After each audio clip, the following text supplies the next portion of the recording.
Olá pessoal, vocês provavelmente sabem que existe toda uma equipe de especialistas por trás da criação dos famosos personagens do cinema, roteiristas, figurinistas, cabeleireiros, coreógrafos e, claro, maquiadores. Mas temos certeza de que muitos nem imaginam quão difícil e trabalhoso é o trabalho desses profissionais e quanto tempo leva para transformar um ator em um personagem fantástico. No vídeo de hoje revelaremos um pouco do segredo e mostraremos o que acontece do outro lado da tela, nos sets de filmagem e nos bastidores. Prontos para mergulhar no mundo do cinema? Então vamos lá!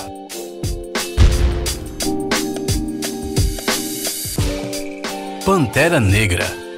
O maquiador Joel Harlow, ganhador do Oscar em 2009 pelo filme Jornada nas Estrelas, sofreu muito para fazer as cicatrizes que cobrem o corpo de Michael B. Jordan. Na história do filme, o personagem Eric Killmonger faz uma cicatriz para cada assassinato que cometeu, e são mais de 1000. A escarificação é uma antiga tradição tribal africana existente ainda hoje que usa agulhas ou outros objetos pontiagudos para fazer tais cicatrizes. Mas para o Michael B. Jordan foi preciso desenvolver um método menos severo. Diariamente, durante várias horas, cerca de 90 pecinhas pequenas de silicone modeladas manualmente pelos maquiadores eram coladas ao corpo do ator e em seguida eram pintadas para coincidir com a cor natural da sua pele. As cicatrizes falsas eram tão bem coladas que depois das filmagens o ator tinha que ficar por um longo tempo em uma sauna para que os maquiadores pudessem finalmente arrancá-las. Sim, e no dia seguinte tudo tinha que ser colado novamente. Guardiões da Galáxia.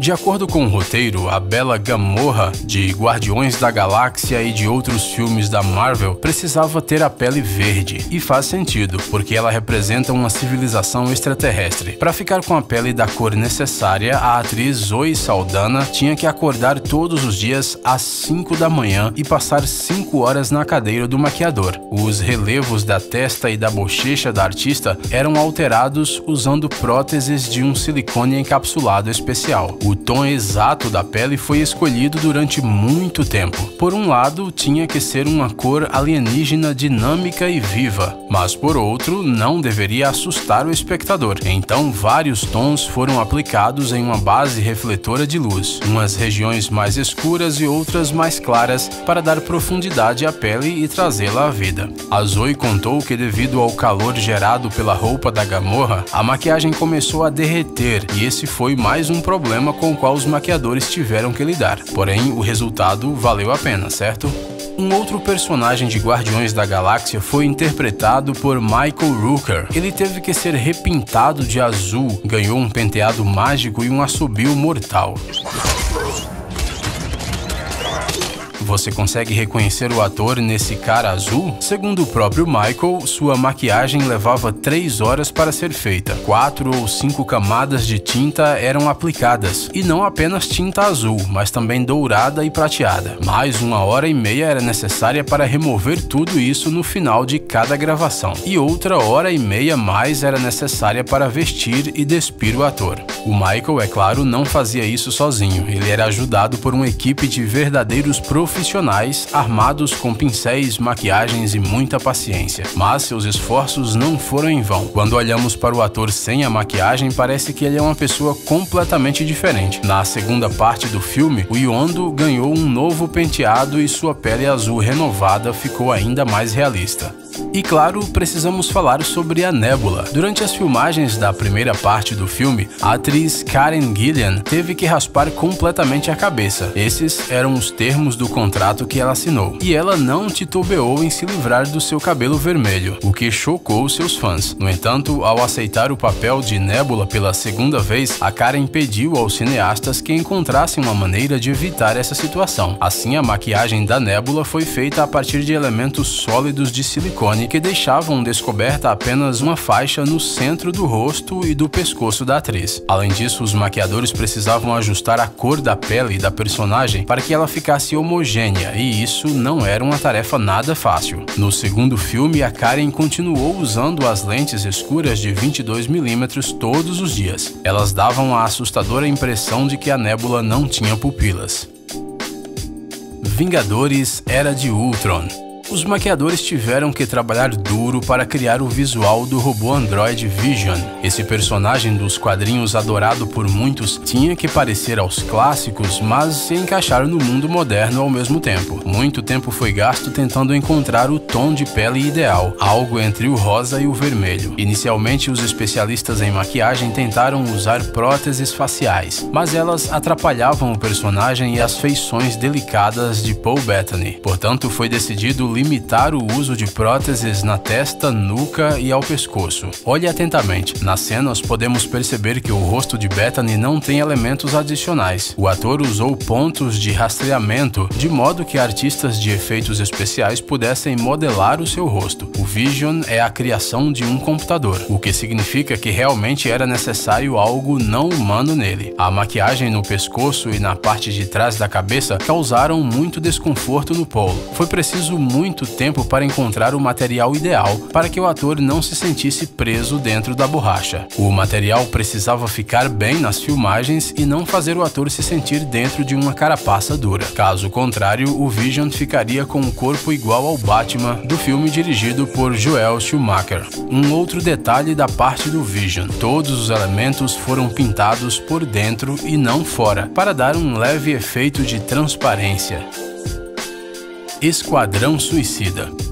É difícil não falar de um filme que recebeu o Oscar de melhor maquiagem e penteados. Temos muito o que admirar no Esquadrão, principalmente porque a transformação de alguns atores não foi fácil. Akinoye Agbaje, que interpretou Croc, passou uma incrível quantidade de tempo tirando medidas e fazendo as provas de figurino. Sem uma ótima preparação física, o ator não teria resistido. Eram necessárias 5 horas para a maquiagem e em seguida mais 13 horas vestindo uma camada de espuma de 2 polegadas, próteses faciais e um casaco enorme de pele de crocodilo. O figurino completo pesava cerca de 18 quilos e nas filmagens na chuva ele pesava 4,5 kg a mais. E sim, a pele do Croc é maquiagem e não computação gráfica. O Jared Leto teve mais sorte com o Joker. Ele só teve que cortar as madeixas, fazer a barba, raspar as sobrancelhas, tingir o cabelo de verde e aprender a usar batom. Além disso, ele e o Jay Hernandez tinham um grande número de tatuagens temporárias por todo o corpo para ficar com a aparência mais malvada.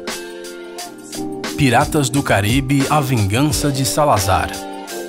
Para fazer uma tripulação realmente assustadora para o Capitão Salazar, os maquiadores fizeram uma maquiagem em seus rostos que lembrava terra rachada. A escolha não foi acidental. Segundo o roteiro do filme, o navio explodiu ao colidir com uma rocha. Para aplicar a maquiagem em cada marinheiro fantasma, incluindo o Javier Bardem, que fazia o papel de Salazar, eram necessárias cerca de 3 horas e meia, e depois mais 1 hora e meia para sua remoção, no final do dia de filmagem. Ah, e não se esqueça dos dentes pretos. Para criar esse efeito no cinema, é usada uma tinta especial. Para dar um visual mais assustador e de outro mundo ao capitão, parte de sua cabeça era coberta de tinta azul para criar uma tela de chroma key na pele do ator. Ficou bom? Você decide.